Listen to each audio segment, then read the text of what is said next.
Captain's Log Supplemental. We're investigating a subspace rift that's emitting an unusual digital signal. I've had communications decode the signal and send it to my pad, and what I found is astonishing. An alternate reality, where Starfleet, the Federation, everything I know is mere fantasy, played out for the entertainment of others. I'm watching to find out more from Earth's premier experts on what's taking place. This Will and Caleb appear to be reviewing this fictional program in chronological order. Caleb is much like myself, unfamiliar with the nature of this science fiction fantasy showcase. He's watching for the first time and is having lively conversations with Will about what's taking place.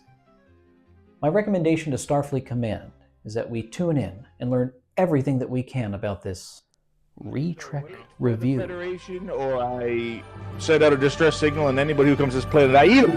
I eat them. Riker had to be like over the top and cliche in his like actions for the casino. Do you see it, Enterprise? Do you see it, Enterprise? Sorrow, cry for the children. First and last. First and last. First and last.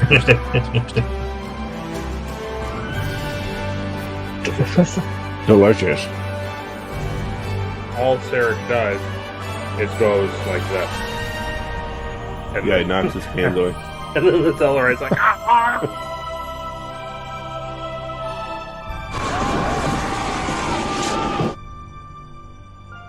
Kirk literally, he looks at him and he goes like this.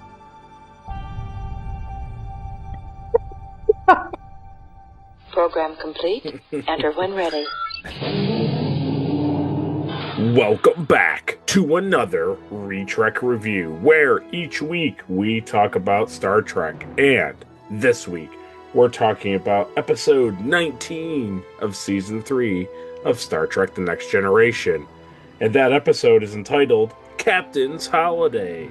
It originally aired April 2nd, 1990. It was written by Ira Stephen Bear, who had previously also written the teleplay of yesterday's Enterprise with Richard Manning, Hans Belmer, and Ronald D. Moore. It was directed by Chip Chalmers.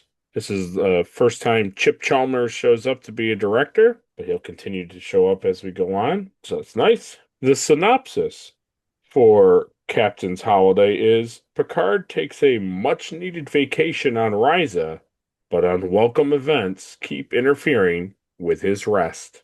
So, before we get into supporters and comments and patrons of the episode, let's go over to Caleb and ask Caleb, what did he think of the episode? Terrible. Absolutely rubbish. No, I actually really enjoy this episode. Nice. I'll give it a 3. 3 quota this week. It was fast and then it was inexpensive, and that's how you make Faith it. of the heart, buddy. Oh, I can't believe it. They got to see Picard doing something, being a human being for once. He also got to do what he did in school, which is archaeology. So that was cool. He got a little action, It's great. It's all great stuff. So Yeah, there is a glistening of like Uncharted for you in there, right? And it's just like looking for a special thing, and they go off adventuring looking for this artifact. yeah. There's like 2-3 minutes of it that I was like, this kind of feels like one of those adventure movies. Yeah, it did. It was fun. He had like 3 costume changes, so that's good. Well, good. I'm glad you liked it so much. Yeah, me too. Yeah, it sits like in the good, but kind of just a little bit above average. So we'll have to see what others say about it. But yeah, I don't dislike the episode. There's a couple things in it that are like, you kind of just roll your eyes at, but it's not bad. A little bit, yeah. Well, very good. Before we get into the review of the episode, let's first, right off the bat, come over here. And we thank Ed Markstar and Captain Ollie Mark for their Patreon support. We appreciate those guys being patrons of this podcast. We couldn't do it without them. And as a privilege for being a Patreon member, they get their comments, their reviews read during the podcast. So, first we'll start with Ed Markstar with his review of The Offspring. So he goes on to say, what an amazing analysis of The Offspring. Well, thank you. That's very nice of you, Ed. He says, you both identified the first problem right from the opening of the episode. Data returns from the cybernetics conference. Stop right there. Yeah. Imagine a story taking place at the cybernetics conference with Data collaborating with official engineering / technical peers in the development of a breakthrough positronic neural net, a step forward in manufactured intelligence. I mean, yeah, it was so funny because I remember when we went to go watch it, that like this episode, I was like, this is probably a really good episode, and it'll be one that we'll remember as time goes on, and so on and so forth. And then we watched it, and obviously it's still okay, but like there's so many painfully glaring things that happen in the episode that you're like, do they even understand what they were writing? And two, this point that we talked about, and then he's reinforcing that, like, why didn't you just have it on the conference? Money. Very good. Because as we've learned, it's very cheap to do practical stuff. Sure. That's good. That always makes me happy. It's like you read that last week, Yeah. or the week before, and then every episode since has been like, oh, here's these crazy looking alien guys. Yeah. Like, yes. Then why haven't they been doing this the whole time if it's so cheap? I don't understand. Because they didn't want to. He continues, this is a continuation of TNG and adoptee ideas that are bigger than the set of the bridge with a cast of 8 actors. Non-biological individuals are more than an Earth phenomenon. Members of the United Federation of Planets create and share technology that would seem like magic in our century today. Seeing Data off the Enterprise at the Intergalactic Consumers Electronics Show is a fun premise that runs smack into the budget of 1990s television production. I love that he called it Intergalactic Consumers Electronics Show. That's pretty good. That's pretty good. The Intergalactic World's Fair. Yeah, right. Then he continues, another issue raised in the discussion of The Offspring is the persistence of troubled childhoods, as if smart kids are bullied for being nerds. In Right. the high-tech Star Trek future, every kid is a nerd because they have to be. There is no quote-unquote low-brow anything in the future. The type of kid that would have been a bully in the 90s is in the Star Trek future being nagged by his Vulcan-built cyber coach, pushing him to drink every drop of his IQ boost morning juice. I love it. Yeah. I love That's it. such a good point. Like I brought that up too. Yes. It makes no sense. It doesn't make any sense. No, and I love it. I love what he says. And then he says, the Helix group, quote unquote, smart companion from Rigel 4 is a nerd's best friend. You can still have a dog if the dog can keep up with you. Yeah. Then he says, television in the 20th century was built off the radio broadcast model. Budgets were low and options were limited by time. That TNG entertained story ideas bigger than the resources at hand seems strange to me. The Offspring feels like it's in a straitjacket, limited to standard sets and one mean admiral. The scenes between Data and Lal earn a rating of 2 Akutas from me. Nice. Yeah, I totally agree. I know they're trying to reach farther. They're trying to do fun and interesting things. I know that they're trying not to like just be like every single episode they're on the Enterprise. And I know that like in TOS they didn't, right? They were always on some set walking around doing something, and they were very, very simple sets, and like they just would like turn this wall and now it's a cave, and then they turn the wall and now it's a space station corridor. Like I get it. Yeah. But when they go in episodes like this and they make it seem like it could be a thing, but we're not going to show it, that's when it gets frustrating. Yeah. It's very blatant. Yeah. I'm glad that like Ed and I picked up on the same point. That makes me feel smart for once this week. Yeah. Because usually like we always talk about stuff and then Ed will like make a comment and it's like, oh, that's way smarter than anything we said. So when he writes it and says the same stuff that we said, it's like, oh yeah. we got this one right, buddy. I know it's good. It's good when we make Ed feel excited about it. Yeah. I think he agreed with both of our points. Oh Because yeah. your thing was the convention. Yes. Stay at the convention. And my thing was like, why is society not the way that society's portrayed? Like, smart kids are not like nerds and people like, Yes. Yes. yeah, it's crazy. You just feel like sometimes it's like they forget what universe they're in because they need like drama. And it's like, Yes. yeah, but you wrote it this way. Yeah. True. So find drama somewhere else. So he goes on to give us a popcorn award, which I think is still the one you awarded when Captain Olimar gave it. He says the popcorn award goes to Haley Todd as Lal, which I think you did end up giving Haley Todd the popcorn award. Probably, yeah. Her scenes just tugged at my heart, he says. Lal represents the failure of Star Trek to fully embrace a cyber future full of wonder and awe that pushes fans to ask, what kind of future do they really want? I think she represents everything that's wrong with Starfleet. I think so too. I think she's a big magnifying glass on like the problems. And really, honestly, like a lot of the issues that shouldn't be present in Star Trek writing, like the overreaching with the production of not having it at the conference, because she still exists at the conference. It's just her brain. Yeah. The whole thing where she's being bullied at school, it's like that shouldn't be a thing. And then how the Admiral treats her as like a thing, like as a piece of another piece of property, which has already been discussed and concluded and legally changed. So it's like Yeah. you're breaking all of the foundations of that you've already set. Well, thank you for that comment, Ed. We appreciate it. I'm glad that we can make it interesting for you, and we aligned with our thoughts pretty exactly, which I know normally happens, but it was nice to be pretty much on the top of a pin with it.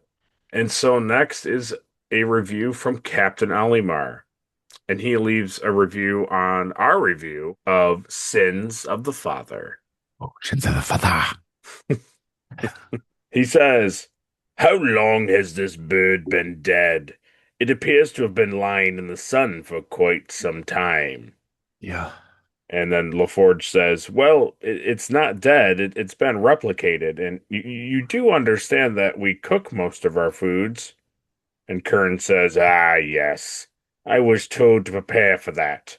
I shall try some of your burned, replicated bird meat. Yeah, he's basically ignorant to like a lot of things immediately. We're back, baby. Another week, another retrek. Let's see where the trekking takes us. This week, we got a Klingon-focused episode, so Worf gets the spotlight. Well, turns out that he's got a brother. Everyone knew, but Worf. Even And Jeremy. Paramount. Well, no, Jeremy doesn't know either. Oh, not Jeremy. Okay. Even Paramount knew. Thanks for the spoiler. At least him being his brother is just a small part of the drama of the episode, so the spoiler isn't the worst, but come on. I love it. It's just like, Sins of the Father. In this week's episode, Worf's brother. Like, oh, okay. Worf's brother comes out of nowhere, and also Worf's no longer a Klingon. Yeah. And he says, oh, okay. yeah. That's a lot. Next week on Star Trek Next Generation, Picard's disintegrated. Watch and find out what happens. Hey, maybe we should tell Captain Olimar that maybe the synopsises on Paramount Plus for the episode is a lot like reading the title of a Dragon Ball Z episode. It's almost 100% the same. At least Dragon Ball Z doesn't give you a full picture of what's happening. A picture followed by an actual breakdown of what Yeah. you should see. That's what made me laugh with this episode. It's like, oh, Picard, he needs vacation and some unexpected things happen to him. And it's like, oh, but then you read other synopsises and it's like, Data creates a daughter and she's not sure if she can live because Admiral Halftel is coming to take her away. You're And like, the Federation battles him for custody. right. And it's like, oh, wow, it's really. Very And this week he's just like, Picard does some stuff. Some stuff happens. I don't know. You have to watch it. oh, man. Really funny. We get some great scenes and a reference to an early season episode where Riker worked on a Klingon ship. Pretty good episode from what I remember, so I can only hope this one's as good. It's a That was a reverse good of episode. it was a very good episode, and so was this one. It's a reverse of the situation with the Klingon on board, and a real one, too, not like Worf. Soft, human, no batleth. Terrible. Funny scenes with food and joking about gutting Riker. Then we learn the truth. Turns out he's his brother, and he's got to protect his Klingon family's honor. Yeah. It's really funny how this is the thing that we talked about, and I know this is like not what he was touching on, but it made me think about it that this is the kind of stuff we talked about when we were watching TOS, that like the Vulcan stuff just goes like right out the window. It's gone. And they're Gone. just like full on Klingon stuff. Just Klingon stories, Klingon everything. And that's Yeah. fine. But this is just where it pivots. Like Star Trek just like pivots to like Klingon stuff. It's so weird. And I know I talked about it years ago, but it's like it's such a weird pivot. And it's such a weird thing to do, much like Star Wars, where it's like Spock and Yoda are arguably probably the most famous characters from both of those franchises, and you know like extremely little about their characters. Yeah. Well, And he brings up a good point that you've talked about before. Still no Batleth, nope. That's season 4. probably. Then we get a trial. Hooray! These usually make for pretty good episodes. Worf and his bro go defend their honor. His bro makes a bad decision and walks into an obvious trap and gets stabbed. Yeah. Yeah, he does. Oh no, I'm in a trap. Should I turn around and get Ah, stabbed? a Yes. corridor with no exits. My Klingon senses are tingling. Tell my brother Jamie I loved him. I'll turn and face my back to the blade. Say goodbye to my adopted brother Jamie. Tell him he's more honorable than my brother Worf. Yeah. He's more Klingon than Wolf will ever be. Oh. Picard becomes the Kisatz Haderach. Oh, I mean Chadich, and takes over. He wrote one of the main characters from Dune. His Oh. name. Oh, yeah. That's funny. Yeah. And then he says he gets some cool action from Picard, yes. Then he says first he roughs up an old lady for information, and she makes Kempek give up framing Worf. Well, turns out Gerard was the true traitor, and someone needed to take the fall. Worf decides to take on the disgrace to save his people's honor. Pretty stand-up guy, that Worf. You are the son of a traitor. Great line. Then they have that great scene where they all turn from him, Wakanda Forever style. Yeah. It's pretty good. It's an episode like this that like really helps cement like what Worf's character goes on to be and like what it should have always been. Yeah. It's enjoyable. Yeah, it's really good. He concludes, pretty good episode overall. Some good drama, family stuff to mostly tie Worf to his roots. One Akuda. Not a bad episode by any means, but really depends on how interested in Klingon culture you are. And I'm not opposed. So, before we go on to his popcorn award, I said to him, I was like, really not two Akudas? Like he really sells that he really enjoyed it. And I was like, only one, really? That's interesting. And he was like, "Your GD right, it's one Akuda." So that made me laugh. Wow. Yeah. Because Jeremy wasn't in it, I know.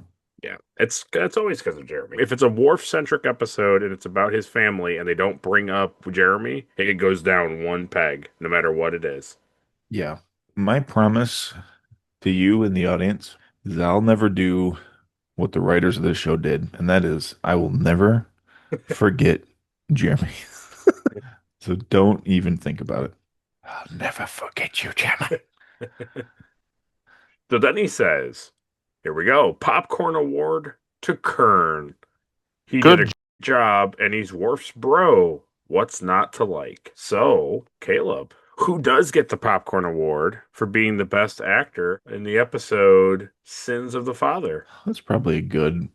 It's probably a good answer. You're gonna give it Worf's brother. you're gonna give Yeah, it to Tony Todd as well. Wow. I think so.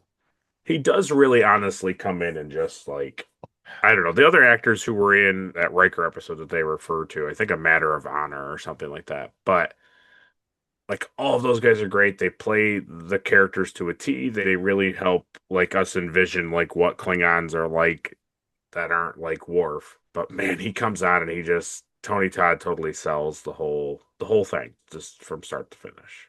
Yeah, it's really good. I like it. I like it a lot. I love that a lot.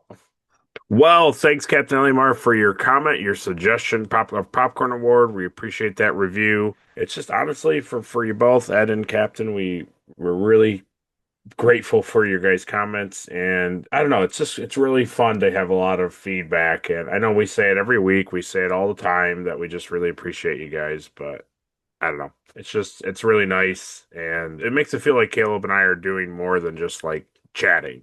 Because like him and I would do this anyways.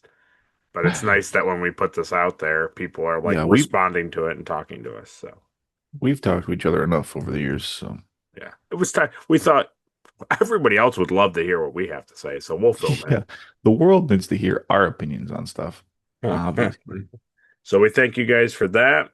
And then also, we had a new subscriber to the channel, and that subscriber is Keverzoid. Keverzoid. We appreciate your subscription, Keverzoid. We hope you continue to find content that you enjoy to watch, and welcome aboard. So thanks for choosing us, putting us in your 4,000 long list of subscriptions. We hope we stay at the top. And so, without any further ado, let's get straight into the review.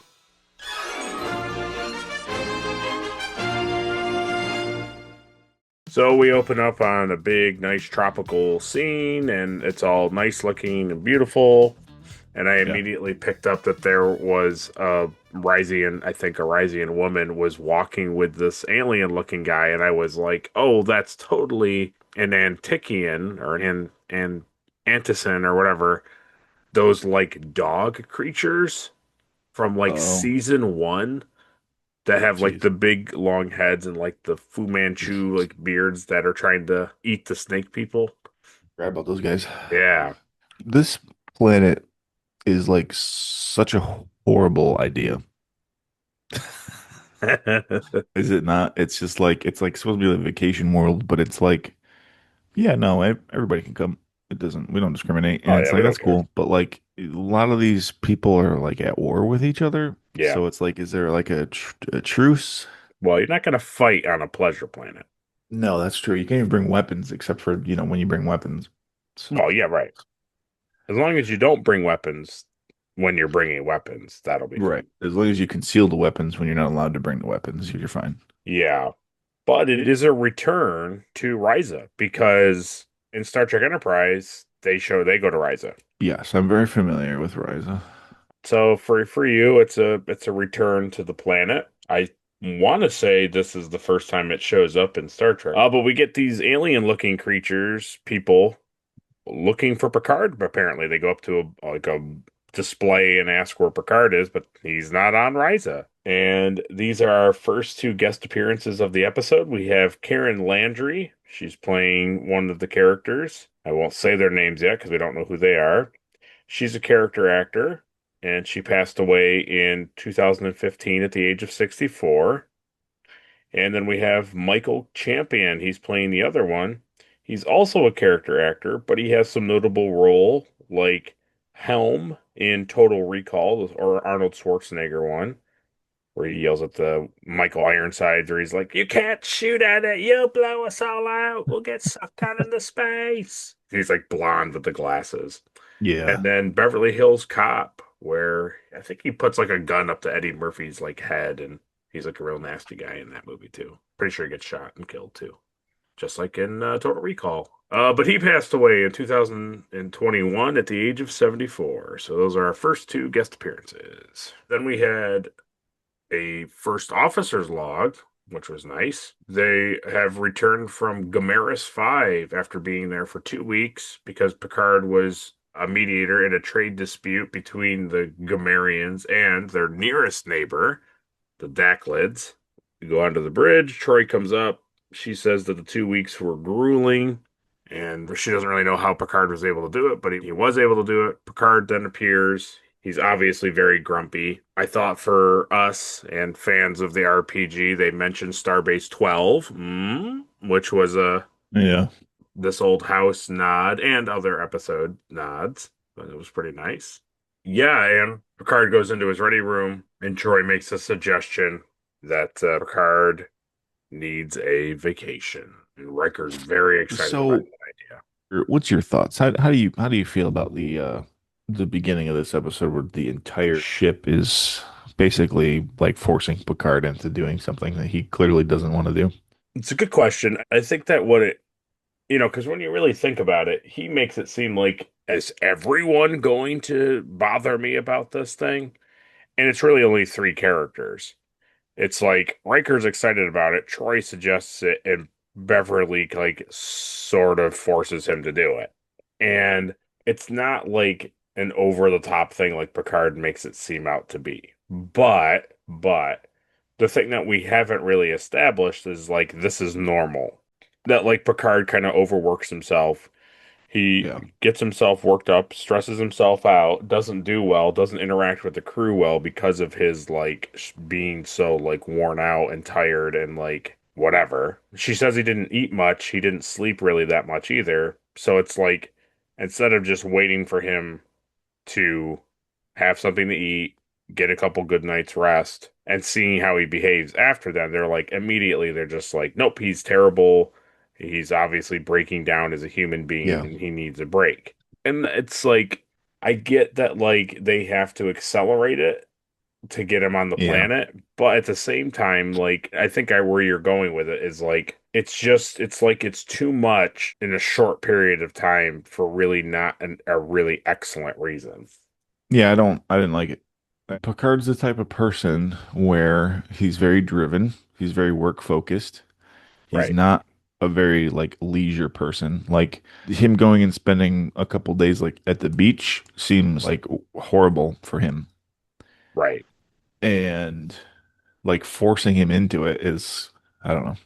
Like maybe if you guys just left him alone and stopped like bothering him constantly about stuff, he would be fine. Like you're the one, Yeah, like making you're him all stressing him out. Like just let him go in his room and get some rest and like read his book and leave him alone for like a couple days. But no, right, no, no, you gotta, because Riker would go down and, you right, know, right. have, women company for 8 days in a row. That means Right. that Picard wants that. It's like, no, they're not the same. They're They're not not the the same same people. people. And even that, that stunt Riker pulls with the trophy, Yeah, this the the little tiki thing. It's yeah. like, dude, it's like you clearly don't know Picard, Yeah, right. No, you it's know. true. It's very true. And I think maybe I feel for him in this episode because like maybe I'm like that a little bit. Like I'd rather Yeah, just I like can see that. I see what you focus. mean. Yeah, like you just want to work and like or just do I what you just actually want. Yeah, so it's like he just got back from this mission where he had to negotiate peace between these two idiots as per usual, Right, and it's really stressing. And then it's immediately like, well, he needs a vacation. It's like right. no, he needs to just be left alone by the crew, and like he needs to just like unwind. And I'm like, no, he's got to go to this planet, and this planet is just full of people that are gonna bug him and stress him out even more. And so it's like, dude, just leave him alone, you know? I got this Anyway, two funny things to tackle with that, and I think you'll laugh at this one is, remember the NBC thing where they would be like, you know, if you don't wear a condom, and then it'd be like, the more you know, and the little yeah, star thing would go. I was thinking what it will be is it's like an Ed Mark Star thing. It's like the more you know, but he's the star, Ed Mark Star, right? Right, it's funny. And it's him being like, hey, just to let you know, there would be like a diplomatic core of people who understand like trade agreements and policies, and they're like professionals. They would be sent to the planet, not a starship's captain. Like they would go. Yeah, but you always forget the Enterprise is the only Starfleet ship they have. Yeah, Picard's the only person in a vast No, galaxy of. nobody else can do anything. Yeah. He's really no, he's also really been proven that he's incredibly capable and always happy to negotiate problems. Yeah, he loves it. Second is an easy way to literally write this. He says, I think it's when we come back from the musical intro, so I'll just jump there. And Beverly comes in to like tell him this person needs like relaxation because of stress, and then he realizes that she's talking about him. We realize that they're going to Starbase 12 to undergo I think he says massive, I could be wrong, but basically undergo like an overhaul of the Enterprise. Like they're going to spend a long time like looking at the Enterprise. And he's Yeah. like, I'll just go on the holodeck. Like I'll just have downtime in the holodeck. And she's like, no, you can't go on the holodeck. You have to go to Mm-mm. this beautiful tropical paradise world. And the most simplest thing to do is literally do the first officer's log where he's telling us the setup, and they're at Starbase 12. They're already like there. And it's like, oh man, the holodecks are down. It's like they're having some sort of issue. The holodecks are down. And it's like, and these last 2 weeks were grueling for Picard and I, Troy and stuff. It's like, well, maybe we should. The ship needs shore leave. That would be nice. We were planning on doing it here at Starbase 12, but the holodecks are down. So, and you can't use the ones on the Enterprise because they're doing maintenance on it.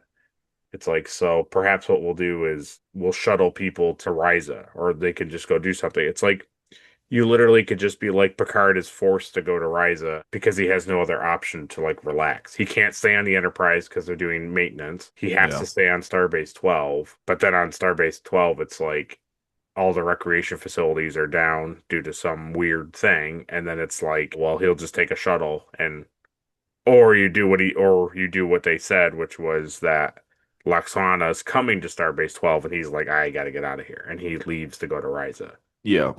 instead of it being like they're just like you're saying they're just trying to force him and he's just like okay, Yeah, I know. because Yeah, I even know. for him to even make the suggestion that he'll go on the holodeck and like relax that way, and for Beverly to be like no, unacceptable. Hmm. It's like, okay, what's the point of the holodeck then? It's like, isn't that to relax you and like be recreational and like No, de-stress you? we only use that for court now. Right. Yeah, and like plays.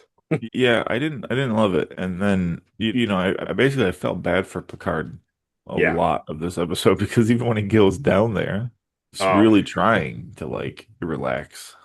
he is. He really And is. it's just like no, just immediately like no, he gets involved in this stupid stuff and he just can't catch a break. Right. Yeah. And it just was like, dude. I So totally anyway, understand. No. Yeah, we'll continue to talk about I it. didn't like it. I It didn't is like it. funny.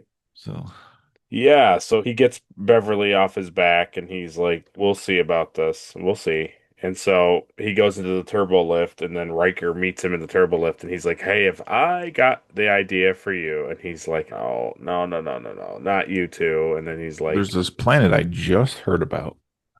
"I've just heard about it. It's brand new. We've never explored it as a Federation people." It's right across from us right now. So Yeah, it's called Ryza. And he tells him all the beautiful things about Ryza, and then he gets to the point where he goes, but and then Riker and him say the women, but they both say it in different tones. Riker's like the women, and Riker and Picard's like the women. It was very yeah, he's not not interested, no.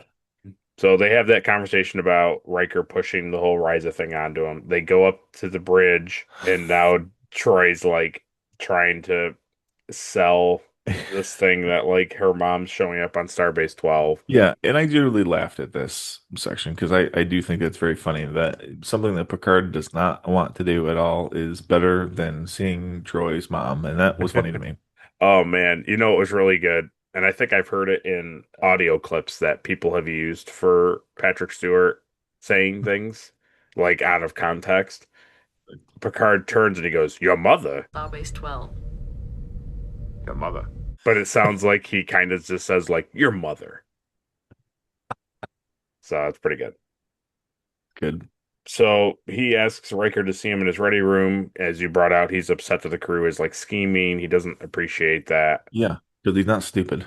And then, he gets his arm twisted, like you said, and he agrees to it. And then they go to his room and he's packing up, and Riker's like, "You're not like, this is what you're bringing down to the planet? Like, you're bringing this to relax?" And he's like, "Yeah. What's the big deal about that?" And he's like, and he names these books that he's Yeah. bringing. It's just a little bit of light reading. Yeah. And then Riker's just like, "Yeah. But do you know about those Ryzian women?" Uh-huh. And then Troy's like, "Yeah, Yeah, we've all heard you talk about them constantly. yeah." And in fact, we're all pretty sick of hearing about it. And it's really funny that I think if this episode had come closer to a matter of perspective where he was like accused of sexually assaulting her, and then immediately he's just like, "Oh, all those ladies on the planet," you'd be like, Oh yeah, they'll do anything. They don't even say no. Oh, I love it. and You you're just got it. like, You got to go, Picard. maybe what happened? Maybe we got it wrong. Yeah, the guilty man walks. To be honest, you know how everybody we always talk about this?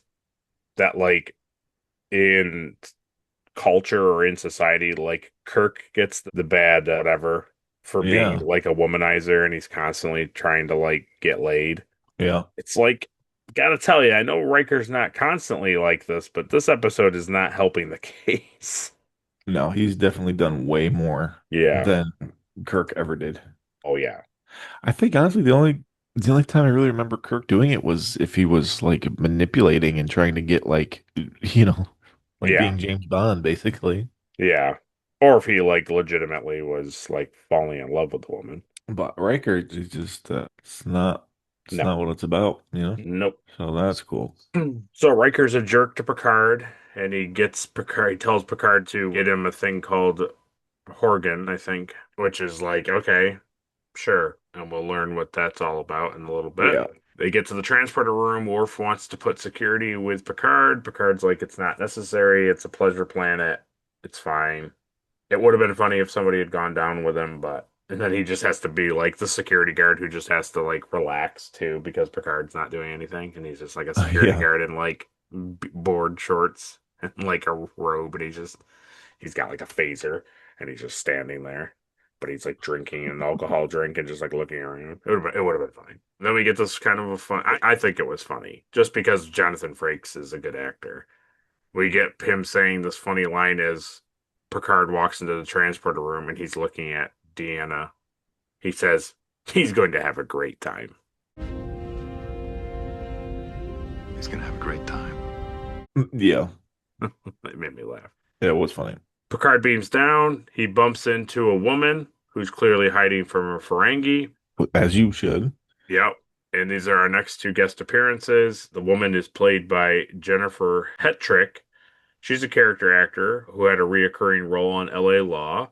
She's still alive at the age of 67. And the Ferengi was played by Max Grodenchik.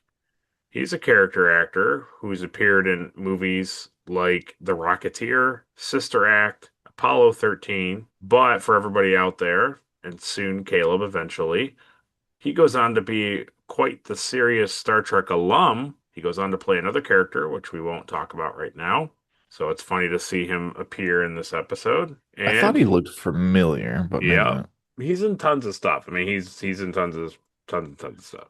But he's still alive as well at the age of 73. So pretty cool. So they have this interaction. This woman and him have this funny interaction, and then she kisses him and says that she wanted to welcome him to Ryza, and he says a simple handshake would have sufficed.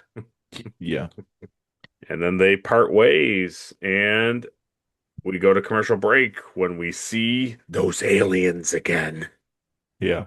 The hell are you doing in my room? I wish that they would have said, Picard, we are just checking in from the Enterprise. We want to make sure that you're actually like having a good vacation. No. We were told that you needed a break. I'd like to be beamed back up, please. Everybody on board's really worried about you. They wanted to make sure you're not reading. And Riker wanted us to remind you that these rising women, they do anything. Anything. That would have been good. Yeah. So we come back from the commercial break. He's on like a lounge chair reading a book. And then we learned that Ryzian people are also secret Jedis because they're lightsaber training. Oh, wait, no, that was a hover ball. First and last, baby. First and last. Yeah, it was pretty good. But we meet our last guest appearance, Javal. She's played by Deidre Immershine. She's a character actor, still alive at the age of 62. Nice. Yeah, She was good.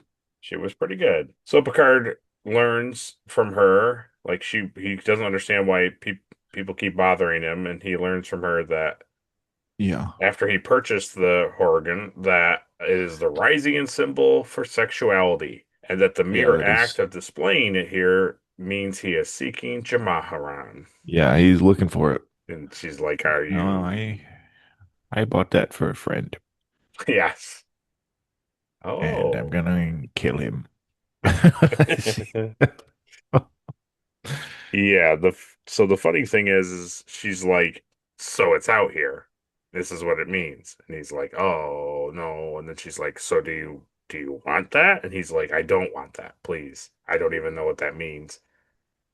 And then he says, like you said, he bought it for someone. She's like, "Oh, someone that is very close to your heart." And he's like, "Sure." And then she's like, "Someone that you love very much." And he's like, I wouldn't go that far." Wouldn't go that far. No. And in fact, much less probably now than I Yeah, used right. to. Right. Yeah, so we see Picard kind of like in lounge clothes. He's hanging out. He's reading his book. It's the most like we've seen of the man physically. Let's put it that way. Like, it's Yeah. kind of funny that he's pretty underdressed, and it's very amusing to me to put. I think they always do this Picard where it's like his shirt is open and his chest hair is sticking out, and he's like partially clothed. I'm always like you were bringing out earlier in our review that like this doesn't really feel like Picard. It doesn't feel like this is what he would be doing. Yeah.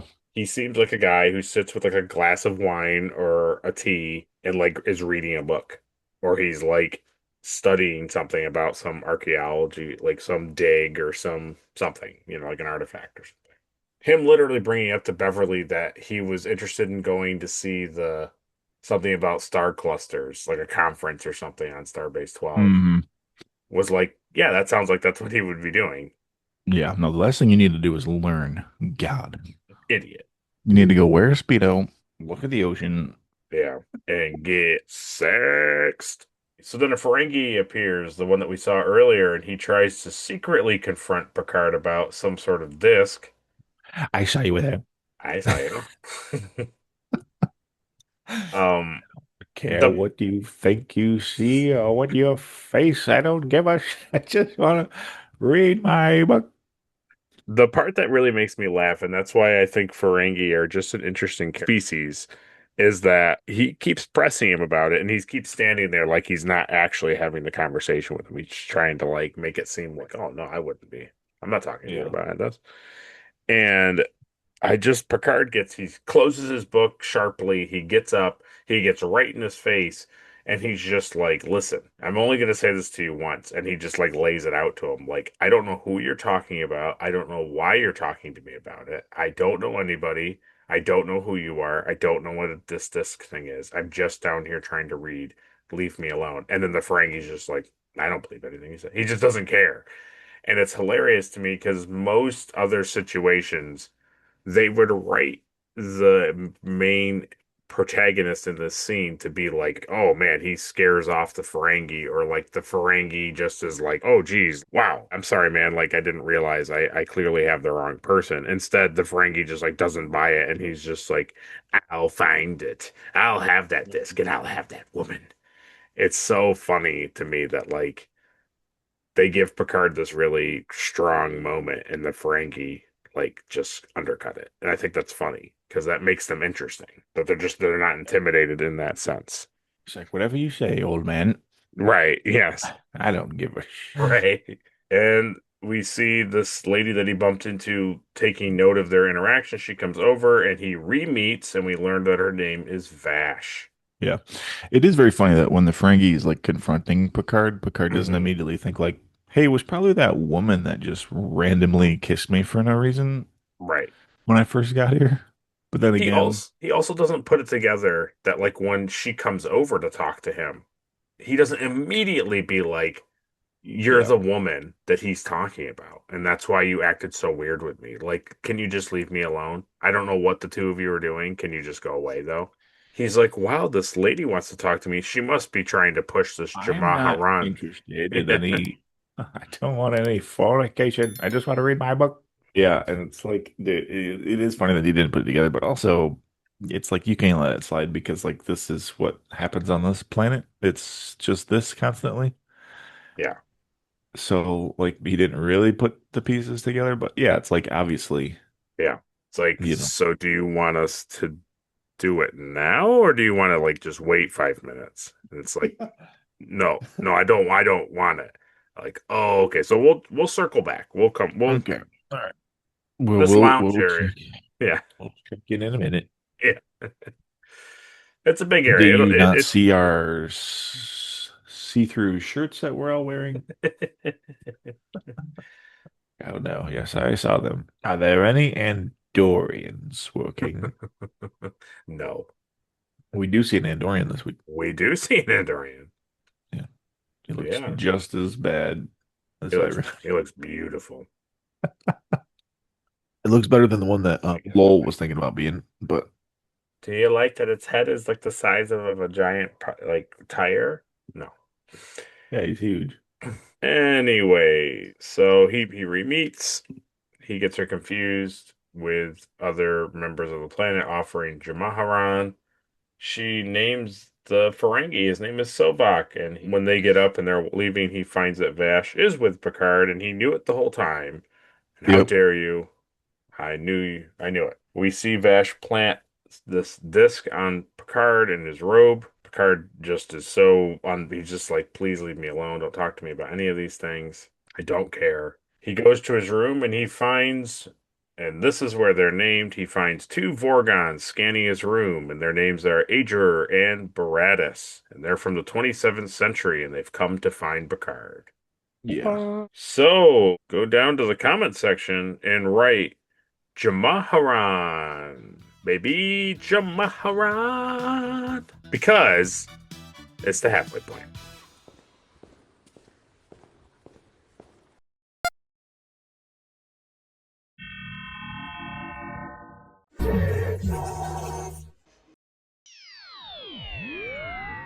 So we come back from that commercial break. The Vorgons here, Ager and Baratus, bring up the name Tox Utat. Yep. No, well. Very well. It is a quantum phase inhibitor invented by a scientist named Caldano, and it's capable of halting all nuclear reaction within a star. Sure. Why are they looking for it here? Well, that's because criminals attempted to steal the device, and Caldano fled to the 22nd century where he hid it. And he hid it Yep. on Ryza. Yeah. Why wouldn't you? And they state that they are a security team assigned to retrieve the Utat.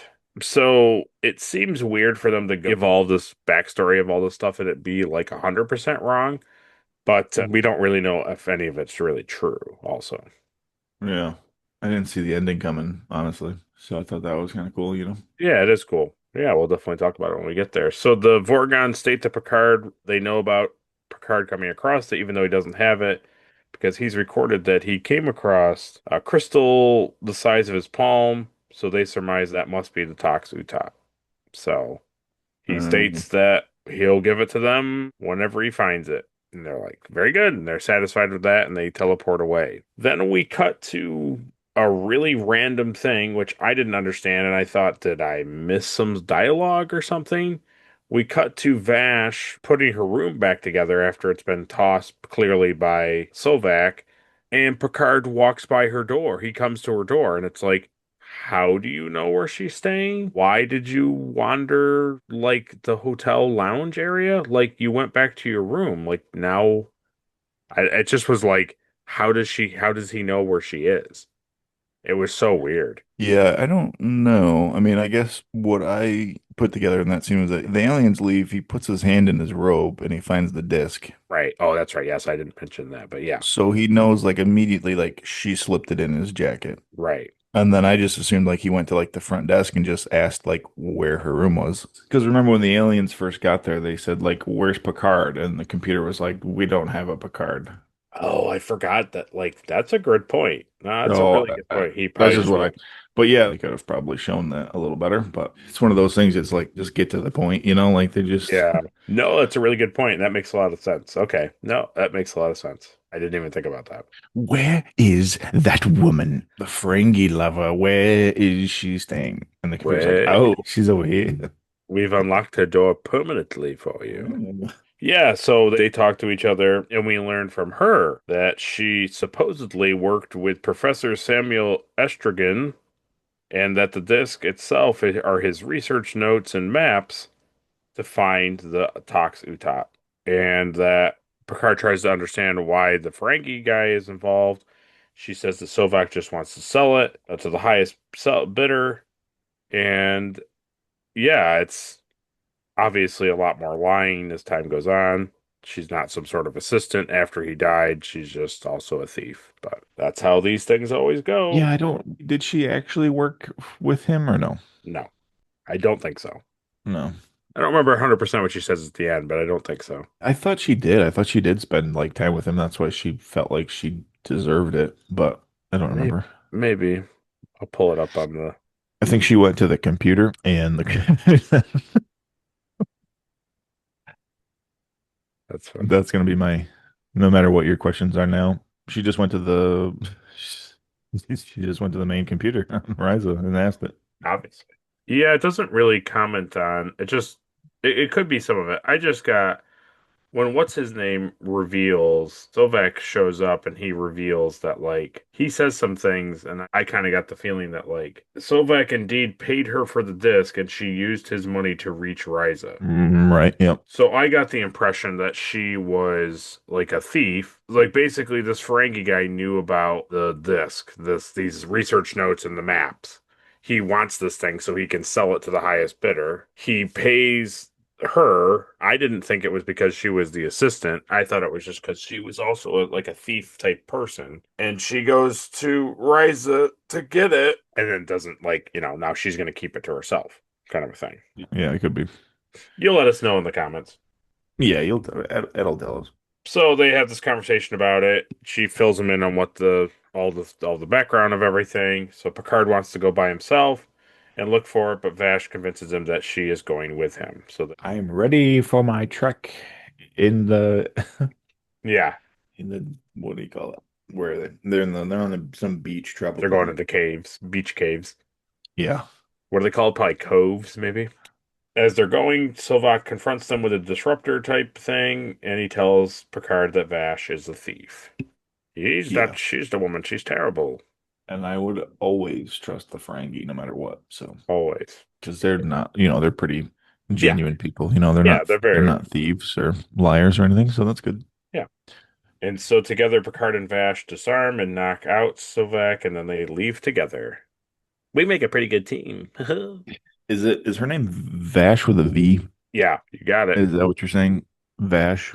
Vash. Yeah. Yep. So just like Vash, the Stampede from Trigun. That's good. Vash the Tribe. What's that? Yeah, we'll get there. Okay. That's just another anime that you'll never watch. I see.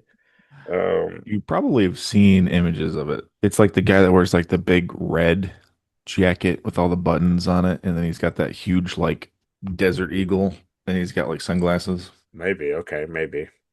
I'm sure you've seen pictures of him. His name's Vash, the Stampede. All right, let me look it up. Here we go. Vash the Stampede. It was immediate. Wow.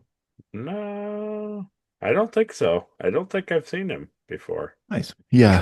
Trigun, is that what it is? Trigun is the name of the anime, yeah. Hmm. Trigun Trigon. Let me look at From my this. British fans. That's it. Trigon. Well, here's the bad news for you. Yeah. This came out after the episode, so they named Vash after her. Ooh. Yeah. Sorry. Ooh. So Picard goes on to confirm the truth about. We come back from that commercial break, and he goes on to confirm the truth about her background. Yeah. Sovak indeed paid her for the disc, and she used his money to reach Ryza. And he notices that a woman who beats a Ferengi at his own game bears watching. It's pretty hot. Yep. And he does.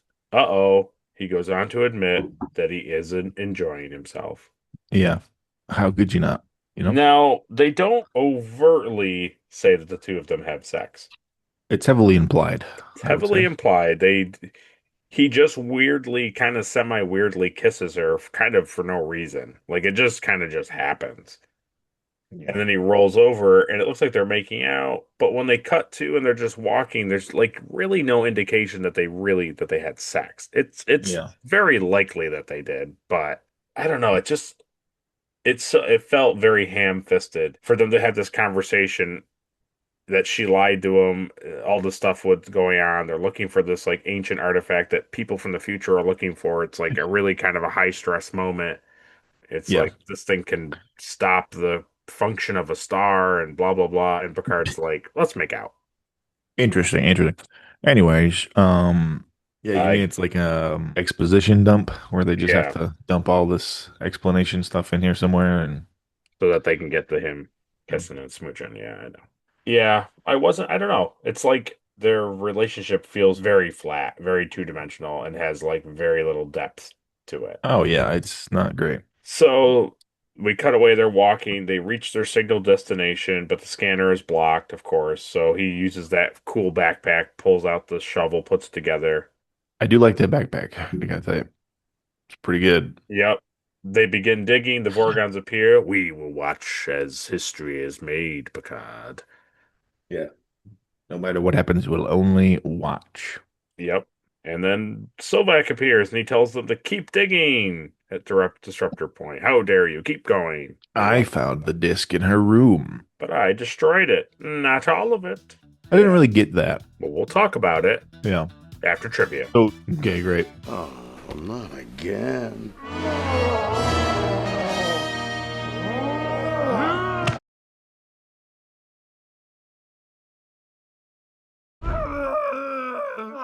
All right, now you're overacting. So, in trivia, it says, although Ira Stephen Bear had previously collaborated on yesterday's Enterprise with the TNG writing staff, this episode represented his first opportunity to write an episode of the show himself. He says, when I finally got a script of my own to write, he recalled, I came up with this idea of this pleasure planet. The original version of the story, which Ira Stephen Bear wrote with some input from Ronald D. Moore, was very different in the finished episode. Ryza was only featured as a framing device, with Picard finding a sideshow attraction which showed visitors their greatest fears, and showed Picard a future in which he was now an admiral at a dull desk job, with Captain Riker now in charge of the Enterprise. What? This was instead of Ryza, or this was like a side thing on Ryza?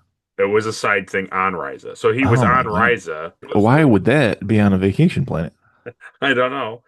Because they're like, hey, what was that thing that Yoda had in Dagobah? Yeah, like that weird. That would be cool, right? If we had like that, like where you could go into it and be like, oh no, I am my father. Some dude it was.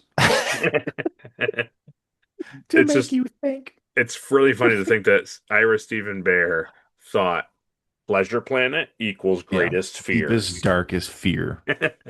Perfect. Makes sense to me. That's what I get pleasure from. What a twisted individual. Yeah, well, I think you'll see why as time goes on. Oh, good. Yeah. You'll see. Good. That's great. While Michael Piller liked this idea, Gene Roddenberry vetoed it on the grounds that such fears about one's age and future were not in keeping with his ideal of 21st century humanity. That's true. And we've done such a great job so far of keeping up those ideals. I just like that they pick up. Gene, we have this episode. We think it's terrible. What do you have to say about it? I don't like it. Okay, let's go. I don't like it. That's you're not supposed to be like that. God would be happy for Riker. What the hell are you doing? This is where it's going to get real fun for you, and I enjoy this. Yeah. As I was putting this down, I was like, this is probably going to bring up some things that Caleb's going to have a fun time with. Oh, good. The storyline that this episode ultimately went with grew out of Patrick Stewart's desire for more sex and shooting for Picard. Nice. Ira I appreciate that. Stephen Bear recollected Patrick kept saying that the trouble with the show is there's not enough effing and effing, fighting and fornicating. I think it. The trouble is there's not enough tribbles. That's right. Yeah. So Patrick Stewart wanted a lot more fighting and fornicating. Got it. What a sicko. Hey guys, the show's great and all, but I thought if I could be a Frenchman who that would be really good. Yep. That's funny. Patrick Stewart took the credit for having thought up the idea of Vash. I said, I've got a feeling our audience might like to see the captain just getting blown away by meeting somebody new. Yeah, that's what he said. Sure did. According to Ira Stephen Bear, using this episode to introduce the Vash character was an attempt to bring in a ballsy woman who's not your typical Star Trek woman. A clear thinker, both in terms of what she did in her own life and sex and the whole bit. Yeah, no, she does bring what every female character lacks on the show, so that's good. Yeah, well, that totally. Mm-hmm. Michael Piller recalled originally it was a Maltese Falcon, an old movie, kind of a story where an old rare thing had been lost and a bunch of people are looking for it on this island. It was originally a good script, but it could have been Magnum. Ronald D. Moore was in there with the staff and said, instead of it being from the past, couldn't it be from the future? Oh, future. And I said, which also means that the guys who are chasing it are from the future. And that started putting a whole new spin on it. Yeah, that's true. Yeah, I forgot this was a show about space. So it's like, they're like, okay, he's on a pleasure planet. We're getting rid of this sideshow attraction of your greatest fears. What is he doing on the planet? He's looking for a rare artifact. He gets wrapped up in this thing like a Maltese Falcon. They're like, yeah, but hear me out. Same premise. It's in the future, though. And they're like, oh my god, like, write this down. Yeah, exactly. The director, Chip Chalmers, recalled that he suffered a severe fever during filming of the scenes on Ryza on Paramount Stage 16 and was confined to a cot. Nice. He says, we'd come out, rehearse. I'd muster up as much energy as I could while they were lighting. I would go lay down on my cot and pass out for 15 or 20 minutes while they set up. I'd go out, say action, shoot. And we made it through those 2 days with everyone rallying around. Why would he try to go out there while they were lighting? I think he has to go out there and tell them where he wants stuff lit, like where he's setting up cameras and where he's putting things. He has to tell them what to do. Yeah. And then while they set it up, he goes back and sleeps for 15, 20 minutes and then comes back out and shoots it. Sounds miserable. Oh yeah, as a director is like fun, but it's also like a tremendous amount of work. Because like you have the guys running the cameras and you have the people lighting and sound and doing all that stuff, but like you have to tell them what you want. Like you can't just they don't know if they don't know anything. It's one of those things too, though, where it's like I feel like at this point everybody on set really kind of knows how the show functions and what like look it goes for every week. Totally, but like you got to remember, like this is a new guy. He's coming in. This is the first time he's done an episode, so they have to take his lead. Yeah. So if he wants to shoot he wants like the bushes covering the camera, like he has to tell them all that, and like he has to have them set up the camera over there, put bushes in front of the camera. He's going to go from this position to this position. This is where the actors are going to stand. They're going to say, this is the scene that we're filming. They're saying these lines. It's all that crazy stuff. Yep. Yeah. He goes on to continue and remark that Captain's Holiday is one of my favorites because it was the first. This episode was also terrific because Patrick is such a wonderful actor. The other thing for me is that I got a wonderful actress, Jennifer Hetrick, and we had such a good time working on the show. I can look back at that show and smile for a lot of reasons, but certainly the happiest result is that we proved Patrick Stewart is extremely funny. Yeah. Then we get a comment from Jennifer Hetrick herself. She comments, "It seemed like a Romancing the Stone / Raiders of the Lost Ark type story. I did use that as an example, but not specifically for my character. I just used my own imagination and what I know of myself and found her very adventurous and conniving to a degree, but also vulnerable and committed. I loved the Ferengi Sovak.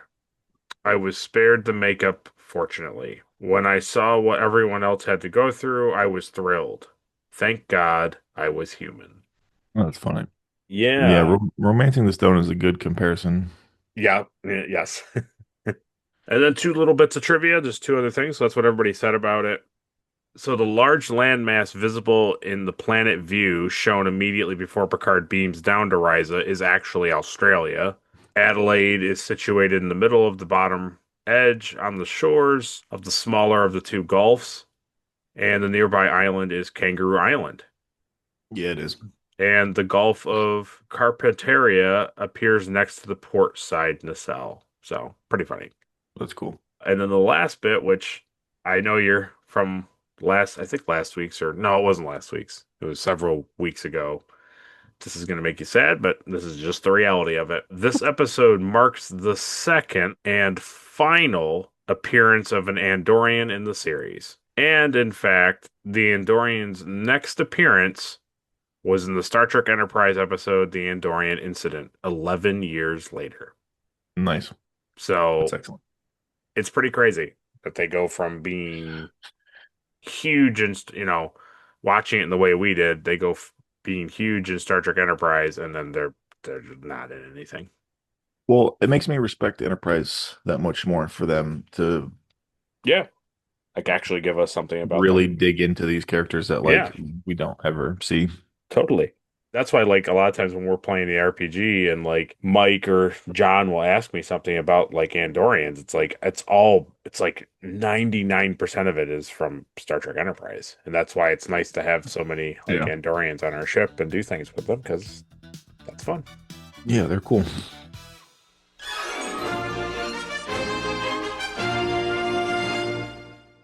So we come back from trivia. Picard tells Sovak that this is a moot point of keep digging because they've been at it for hours. It's clearly not here. The Vorgons... they've already dug a 1 foot deep hole by 3 foot wide. Obviously, it's not there. Yeah. Obviously. Yeah, we're at the absolute X marks the spot. It's not here. And they're no, definitely not here. It would have been here. We would have found it. It's like when you get a treasure map in Minecraft and it says it's right here, and then you start digging, and then you're like, nope, it's not here. It's not here. Never there. The Borgons leave, then Picard and Vash convince Sovak that the professor's research he just must have been wrong. Oh well.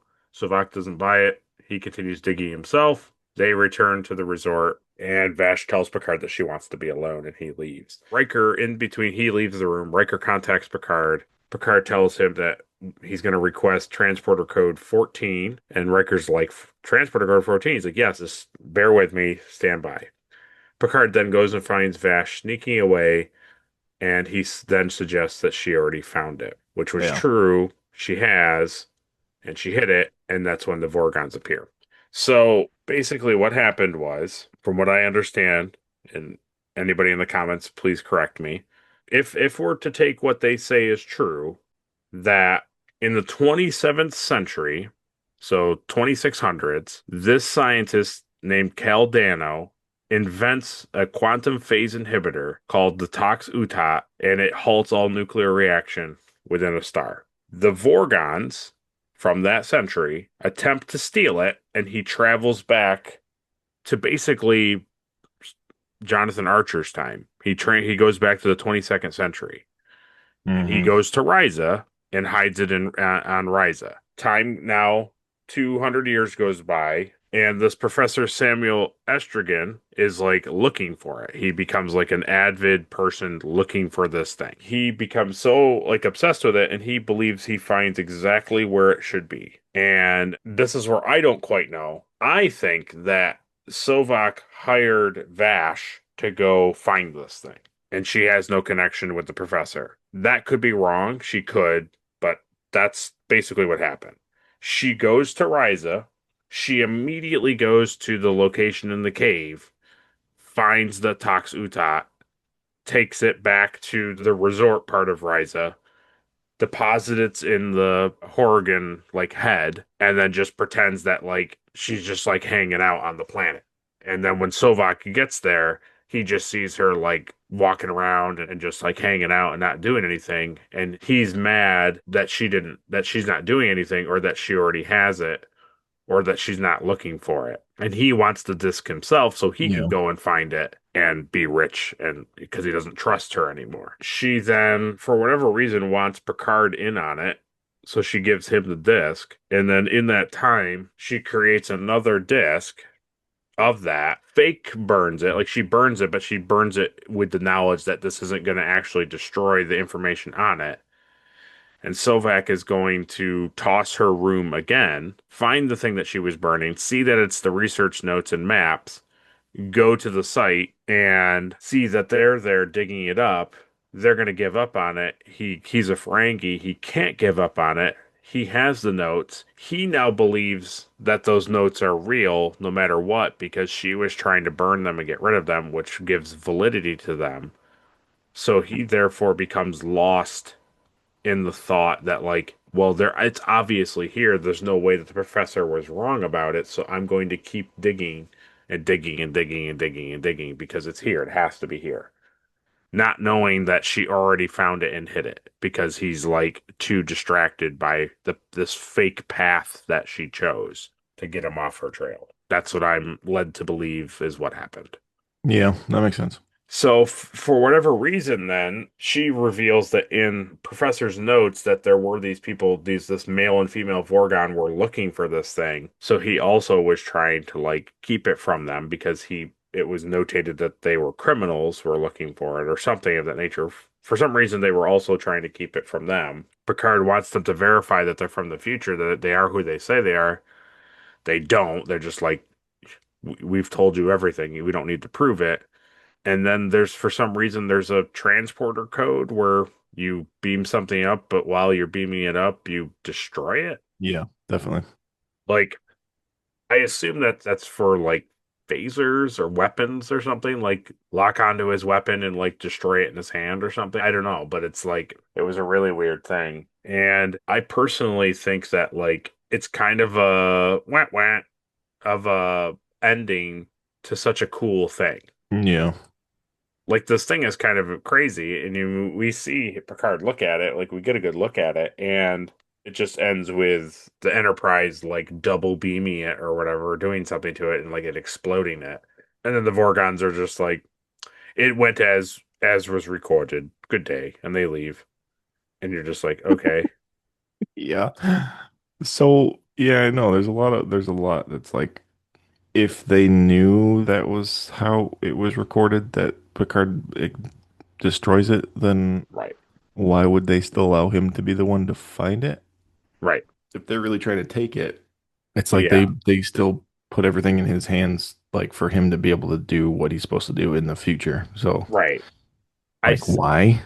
I think it's one of those weird things that some writers don't do well, where other writers do very well. And I will admit that like Dragon Ball Z does it well. Is like, oh, it's recorded that XYZ happens.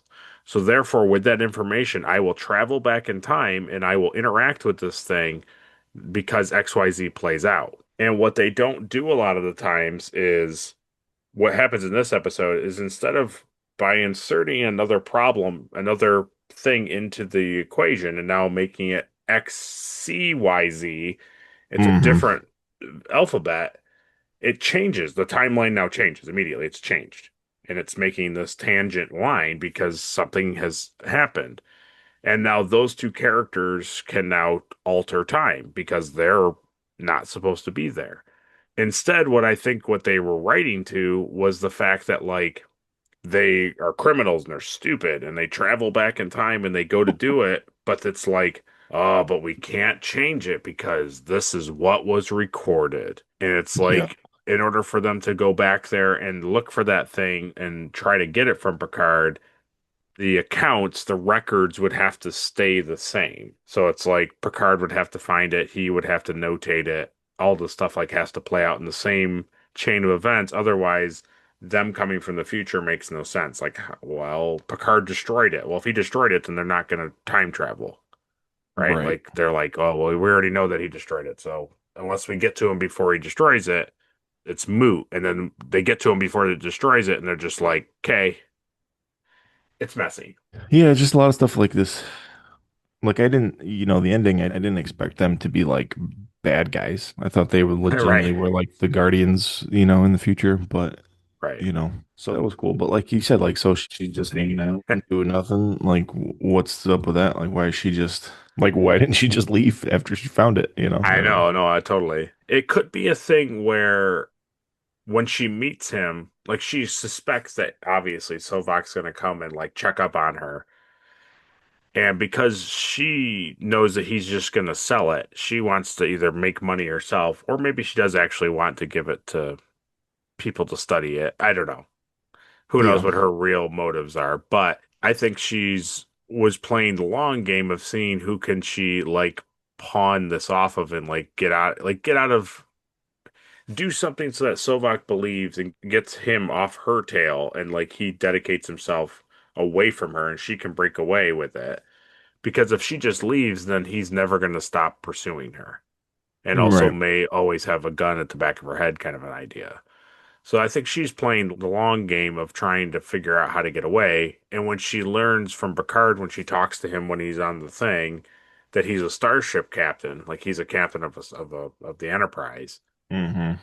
that she's like, okay, here's my ticket out, and she like plays out what she wants so that she can get away. Yeah. No, that's fine. The other thing I just thought of was if she already had it, then she should have just destroyed the disc altogether and then just had the Ferengi like try to search for it the whole time while she left. You know what I mean? Like she didn't I even need to have the disc anymore.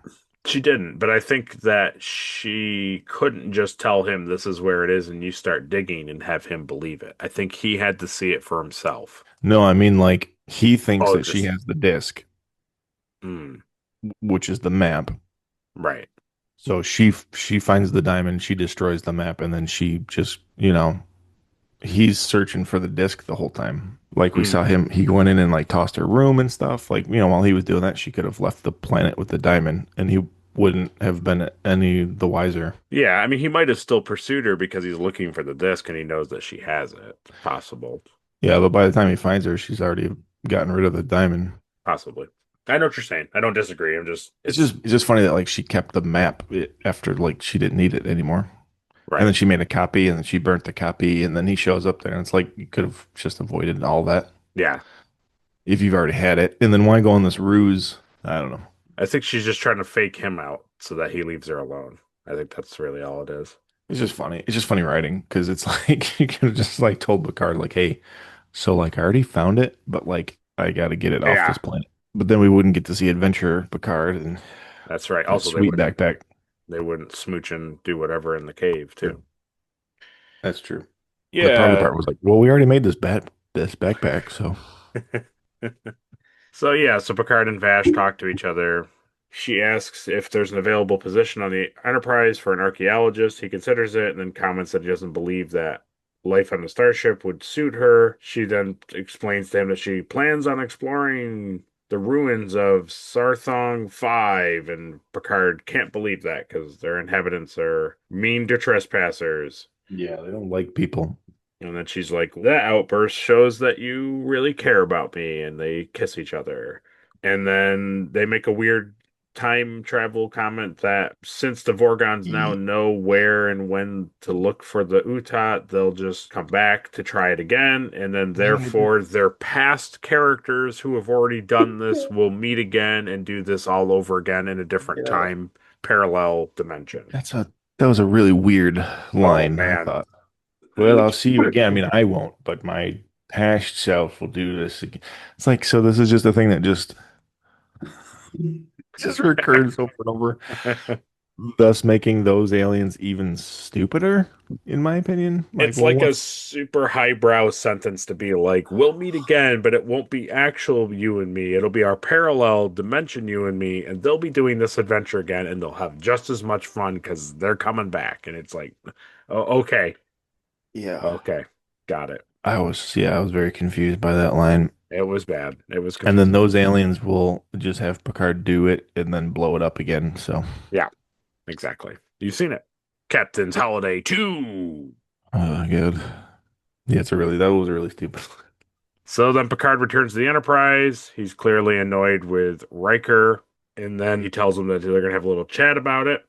And when Troy asks him whether he had a good time on Risa, Picard turns, thinks for a moment, smiles slightly, and says, uh-huh. And then we cut back, full circle moment. We cut back to Riker. He's grinning and he says, I knew he'd have a great time. He's an idiot. And we cut to credits.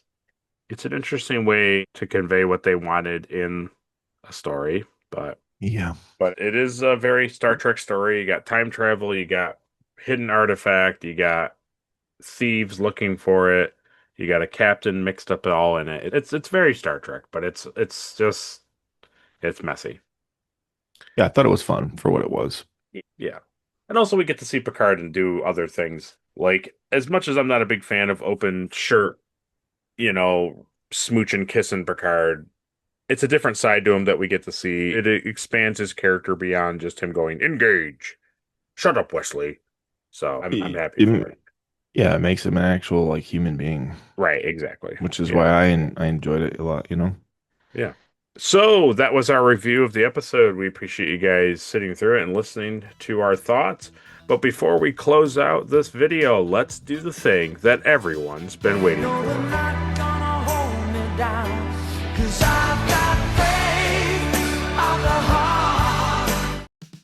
So, Caleb, who gets the Erica Ortegas Award for being the most unlikable character of the episode? I'm going to go with Riker this week. Nice. Thought he was really overbearing in trying to get Picard to do stuff that he didn't want to do. Yeah, I can totally agree with that. And it also kind of makes you, it really makes you feel like, I didn't think any of those things about you, Riker, but now I do.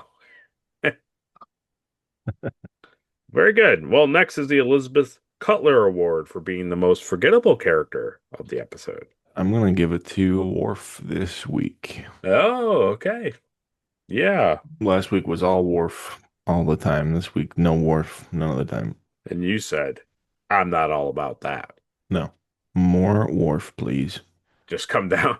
Worf goes with him, and Sovak comes over to Picard to bother him. Worf just phases him. What would you like me to do with his body, Captain? Ferengi scum. Yeah, funny enough, LeVar Burton and Will Wheaton aren't even in the episode, and Brett Spiner is in the episode, but he doesn't have a line of dialogue. So, interesting. Pretty funny. But Worf takes the award because we could have all used a mighty, brave, strong Klingon on the planet. Next is the Mugatu Award for the best alien of the episode. Let's give it to that dog alien that you saw. The Antikin or whatever, Antikin. Yeah. Who's walking briefly in the background. Wow, okay. Yeah, might as well. Nice. I thought you were going to give it to the Vorgons. I thought you would enjoy their fish face rainbow heads, but they're fine. I've seen enough of this holographic material. They must have got it in bulk because the aliens from a couple weeks ago, they had the same thing on their uniform in the front. They had the same thing, and then these aliens had the same material. Yeah, we'll take it. Hey, it'll be a really poorly rendered screenshot of this tiny little guy walking. So Pretty funny. Well, very good. Next is the Trip Tucker Award for the MVP of the episode. That's Picard. All the way. Most valuable Picard. Yep. Which He is did cool. stuff he didn't want Yeah. to do, and then he also saved the future. And the past and the present. He saved all of time. Yeah, I love it. Good pick. Well, next is the Spock Award for the best line of the episode. So if you know me, you know I love Picard saying things. I have an idea of what it might be. So my favorite line this week is Picard when he walks in and the I knew aliens it. are in his room and he says, "What the hell are you doing in my room?" Great. Yeah. I love it. Yeah, he is just not amused. Which you understand why Q just has to mess with him. He has to because he wants that reaction. Mm-hmm. That's a funny comparison. That's why Q is so bad for him because it's everything that he hates. Right. Yeah. You know what's funny? I didn't think you were going to award it, but when the scene happened and he was like, "What the hell?" And I was like, Caleb's laughing right now. I was. Well, next is the Shran Award for the best action sequence. Oh, well, I guess when they blow up the diamond, that's fine. Okay. All right. It's interesting. I wonder if we'll ever see Transporter Code 14 again. I don't know. Normally, I would say no, but I could see how that would actually be maybe useful. Yeah. So probably not. We definitely won't ever, in any of our other reviews, be like, they probably could have used Transporter Code 14 in this situation. 14, sir? 14? Yes, 14. on my location. My head, please. Do it. Just right at the neck. I can't take another minute of being propositioned for sexually, so blow my head off. Well, next is the NX01 Award for some sweet ship stuff. That's the backpack for sure. Nice. It kind of looked like they had like a cup dispenser, like they could take cups off of it and like have something to drink, like water was coming out of it. And then also like he opened it and it was like, it's a shovel and blankets. Like, yeah, it had all sorts of cool stuff on it. Yeah. I like the square diamond shape of it. Yeah. I mean, it won't be hard for you to find reference images of it so that you can make one for your channel. No, I can't. I haven't seen any. I was trying to use it for a thumbnail. Can't find one. No. Well, yeah, cool. I'm glad you like that. It's interesting. It's definitely interesting looking. I'm sure it's out there somewhere. There's information about it somewhere. Probably. Well, you'll find it. Next is the Porthos Award for the cheesiest thing of the episode. That's when the Ferengi shows up at the dig site and the aliens are like, "Hey, leave Picard alone." And then he doesn't. And then they're just like, "Okay, well, just whatever." We're criminals who want the talks Utalk, and we don't want other criminals to get it. But we'll just watch. We're just here mainly to observe. It was so weird. It was so weird. It's like they knew he was going to destroy it, and they knew that he would pick it up and put it in the palm of his hand. And neither of those things are happening in the scene. And they're like, yet we'll be here to watch it. Also, the records say that we appear in front of him while he destroys it at the hotel. Yeah. Yeah. So stupid. Yeah, very good. Take it. Well, lastly is the Star Trek Enterprise Award for the best scene of the episode. Let's just say it's when Picard comes out of the hotel in his adventure uniform. Ooh, okay. Like, are you ready to go to those ruins? It's either that or when he puts that sex statue and he throws the blanket over it or the towel over it. I thought that was pretty funny too. Oh, when he gets up, he like looks around and then takes it and then like stuffs it under the towel and he puts it and then like looks back around and then like lays down again. Yeah, that was pretty funny. Well, now that you've offered another scene, what are you picking? Let's do the towel. The towel scene's fine. That's fine. You like the towel scene? Ooh, wow! Yeah, Adventure clothes went down a peg, and him hiding the Horgan in the towel takes the win. Yeah, because it's a mix of him being like mad at Riker, and it's just funny. So it is funny too that like in defense of your choice, I do like the fact that he's really mad about it, and he has to hide it because he's so tired of everybody coming up to him and being like, But he doesn't just like get up and throw it out. He puts it under the towel because he's still going to give it to Riker. Yeah. So that kind of shows you who he is, which is nice. Even though that's not even what Riker doesn't like want it like for his room. He No. he just yeah. Yeah. And I don't think he even brings it to the ship. Oh, So well, he certainly does. It's in the ready room waiting for Riker. Mhm. And then when he comes in, he goes, Riker, am I to assume that you are seeking Jamaharan? And then he'll say, Lieutenant Worf, to the ready room. And all Jamaharan really is it's just like it's like a Swedish massage. We learned that the Ryzians sex isn't a really big thing. It's just like a spa place. It's like, yeah, it's a symbol of our sexuality, but like Jamaharan is just like a massage. And then Riker's like, yeah, dude, you thought I wanted you to get laid? Like, that's weird, man. Thought a massage would help you. That'd be What really kind of- funny to just learn. kind of pervert. You're right. You're sick, Picard. You're sick. You're so sick. That's good. Yeah. Well, very good. That was what Caleb thought of the episode. We appreciate him awarding those trophies. That's a fun part of our show. We know Caleb loves it. He waits for it just like everybody else. But now it's your turn to let us know what you thought of the episode. Did you like it? Did you love it? Did you want more of it? Or do you wish that this captain's holiday was removed from the calendar? Let us know down below. Next time on Star Trek: The Next Generation. Next week's episode is in fact episode 20. Season finale. No, We're skipping right to the season. 20 of season 3 of Star Trek: The Next Generation, and that episode is entitled Tin Man. Oh, good. Another Data episode. That'll be good. I'd be tender, I'd be gentle, and awful sentimental regarding love and art. I'd be friends with the sparrows and the boy who shoots the arrows if I only had a heart. So we have that to look forward to. You're welcome. Wizard of Oz is the most overrated movie of all time. Changed my opinion. That's tough. Yeah, you can't do it. I get it for the time period, but I'll go on a small tangent. This is the way I feel about a lot of movies that are considered like cinema classics. You have to see them. You got to watch it, right? yeah, It's like everybody has to see it. It's a defining movie. There's many of them out there, hundreds of them out there. But it's never a movie that it's like, so you should be watching this like all the time and it deserves like 4,000 rewatches. It's like you saw it once, it was fine. It did what it needed to do. It's an interesting story. Thank you for watching. You have now consumed like cinema culture. yeah. It's the same. I feel the same way. It's like Gone with the Wind, The Sound of Music, all of those things. Like, yep, it's like it doesn't matter if you don't care about that kind of stuff. Like, it's a classic movie. Everybody watches it. You've seen it, and you just move on. You move on with your life.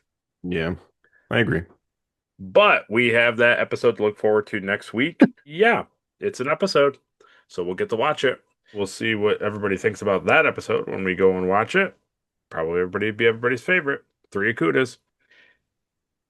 But as always, if you liked our review of this episode, like the video. If you disliked our review of this episode, dislike the video. Share it with all your friends and family and Trek enthusiasts. And subscribe so you don't miss a review. And Transfer always update ring is that complete. bell so you can catch a review as soon as it hits the channel. And then, when you're done watching reviews of Star Trek episodes, you can always go on over to Caleb's channel.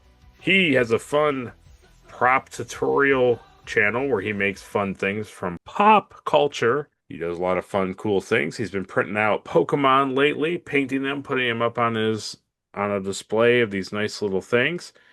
He's recently made a Fallout intercom. He makes helmets, anything that's popular generally, and he likes. We also, every single month, we talk about, as you heard in our discussion, Dragon Ball Z, where I've never seen it, he has, and I give my thoughts on that anime series. It comes out once a month on the 19th, so make sure you go back and you catch February's discussion of the part 2 of the Perfect Cell Saga, excuse me.